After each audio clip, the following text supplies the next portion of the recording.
Marie, il y a un monsieur pour toi. Bonjour Marie. Je m'appelle Jeff Koons. Et j'ai bien connu ton père. Je te connais bien aussi, parce qu'il m'a beaucoup parlé de toi. On était prisonniers ensemble à Hanoï, pendant la guerre du Vietnam. On a vécu l'enfer là-bas. Tu sais, dans ces situations, les hommes se donnent des responsabilités les uns envers les autres. Et si c'était pas moi qui était en face de toi aujourd'hui, ce serait ton père qui serait en train de parler à ma fille. C'est elle. Elle s'appelle Anna. Tu peux la garder.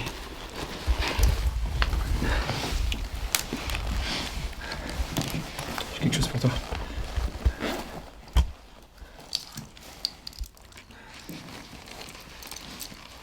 Cette montre, elle a appartenu à ton arrière-grand-père.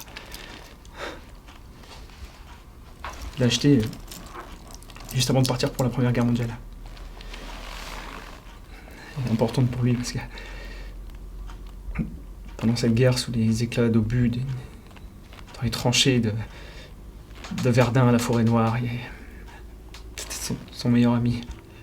Il l'avait toujours sur lui. Et quand il est rentré, il a pris cette montre, il l'a mise dans une petite boîte et elle y est restée pendant des années. Jusqu'à ce qu'il la donne à ton grand-père, à son fils.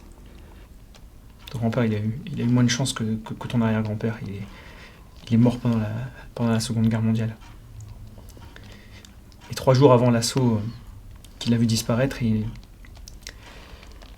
a donné rendez-vous à un médecin de guerre pour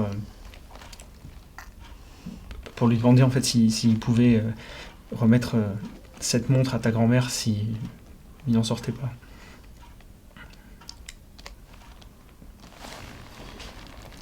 Cette montre, ton père l'avait quand son hélicoptère a été abattu au-dessus d'Hanoï.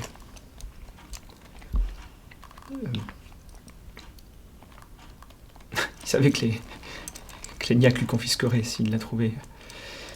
Alors il a décidé de la cacher. Mais il n'avait pas vraiment de cachette. Alors il se l'est mise dans le cul. Il en faut du courage, tu sais, pour se la mettre dans le cul.